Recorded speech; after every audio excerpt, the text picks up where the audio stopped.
السلام علیکم ورحمۃ اللہ وبرکاتہ۔ شیخ، یہ فیس بک گروپ پہ ہمارے بھائی عبدالمالک بھائی کا ایک سوال آیا ہے کہ نماز وطر کا سنت طریقہ کیا ہے؟ کیا رکوع کے بعد ہاتھ اٹھا کر دعائے قنوت پڑھنا صحیح ہے؟ اگر رکوع کے بعد ہاتھ اٹھا کر دعائے قنوت کے ساتھ اور بھی دعا شامل کر لی جائے جس طرح قنوت نازلہ پڑھی جاتی ہے تو کیا یہ بدعت یا قنوت نازلہ ہی پڑھی جائے گی؟ یہ صحیح طریقہ ہے؟ تو اس کی تھوڑی وضاحت کر دیں، جزاکم اللہ۔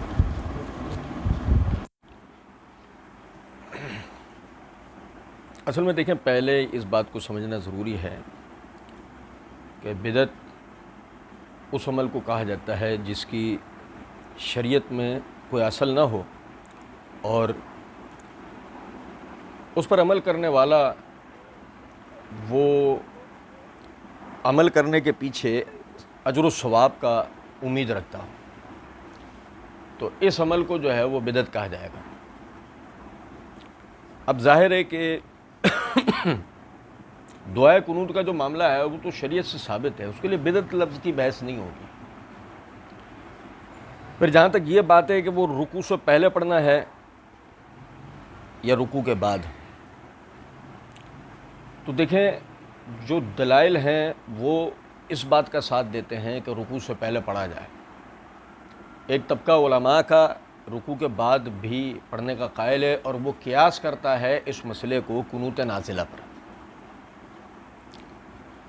لیکن چونکہ قنوت نازلہ اور قنوت وتر میں فرق ہے، تو اس اعتبار سے بہتر یہ ہے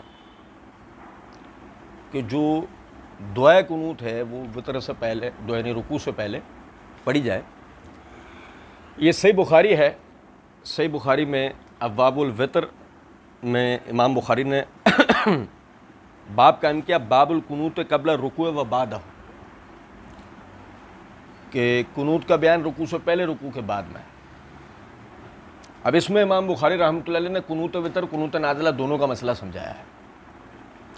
تو اس میں حدیث نمبر 1002 جو لے کر آئے ہیں وہ یہ ہے کہ انس بن مالک رضی اللہ تعالیٰ عنہ سے قنوت کے بارے میں پوچھا گیا، قنوت وتر،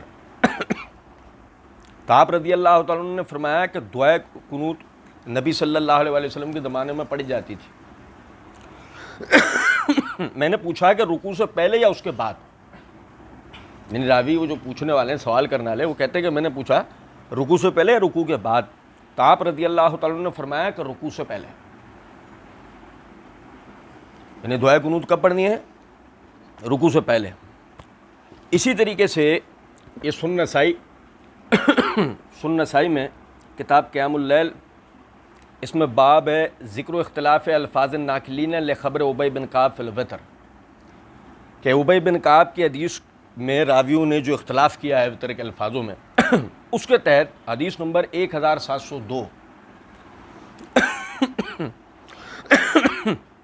کہ ابی بن کعب رضی اللہ تعالیٰ عنہ فرماتے ہیں کہ نبی صلی اللہ علیہ وسلم وتر کی 3 رکعت پڑھتے، تو پہلی رکعت میں سبح اسم ربک الاعلیٰ پڑھتے اور دوسری رکعت میں قل یا ایھا الکافرون پڑھتے اور تیسری رکعت میں قل ھو اللہ احد پڑھتے، اور رکوع میں دعائے قنوت وتر سے پہلے پڑھتے، یعنی رکوع سے پہلے دعائے قنوت جو ہے وہ پڑھا کرتے تھے۔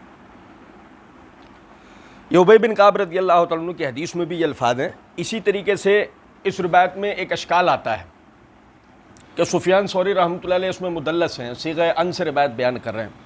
یہ میرے ہاتھ میں ابو داؤد ہے، یہ ابو داؤد میں وتر کے بیان میں حدیث نمبر 1413 کے تحت امام ابو داؤد یعنی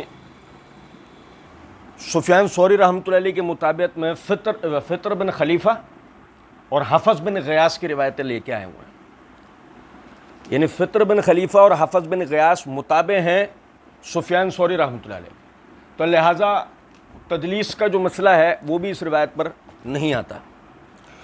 پھر یہ مصنف ابن ابی شیبہ ہے، اس کی جلد نمبر 3 صفحہ نمبر 248 ہے، اس میں حدیث نمبر 6976۔ القمہ رحمۃ اللہ علیہ کہتے ہیں ان ابن مسعود و اصحاب النبی صلی اللہ علیہ وسلم کانوا یقنطون فی الوتر قبل الرکوع، کہ عبداللہ ابن مسعود رضی اللہ عنہ اور رسول اللہ صلی اللہ علیہ وسلم کے تمام صحابہ وہ قنوت پڑھا کرتے تھے وتر میں رکوع سے پہلے. یعنی علقمہ رحمۃ اللہ علیہ کیا روایت کرتے ہیں کہ عبداللہ ابن مسعود رضی اللہ عنہ اور رسول اللہ صلی اللہ علیہ وسلم کے تمام صحابہ، یعنی وہ اصحاب النبی مطلقاً کانوا، جتنے اصحاب النبی صلی اللہ علیہ وسلم، کانوا یقنتون فی الوتر قبل الرکوع، کہ وہ قنوت وتر میں پڑھتے تھے رکوع سے پہلے. تو اس لیے بہتر بات یہی ہے کہ جو دعائے قنوت ہے وتر کے اندر وہ رکوع سے پہلے پڑھی جائے. رکوع کے بعد قنوت نازلہ پڑھنے کا مسئلہ ہے، اور قنوت نازلہ اگر ایک آدمی پڑھ رہا ہے تو وہ بھلے وہ رکوع کے بعد پڑھے، لیکن اگر وہ دعائے قنوت پڑھ رہا ہے تو دعائے قنوت جو ہے وہ رکوع سے پہلے پڑھنے کے ہی دلائل ہیں، اور بہتر یہ کہ دلیل کی پیروی کی جائے. وما علینا الا البلاغ.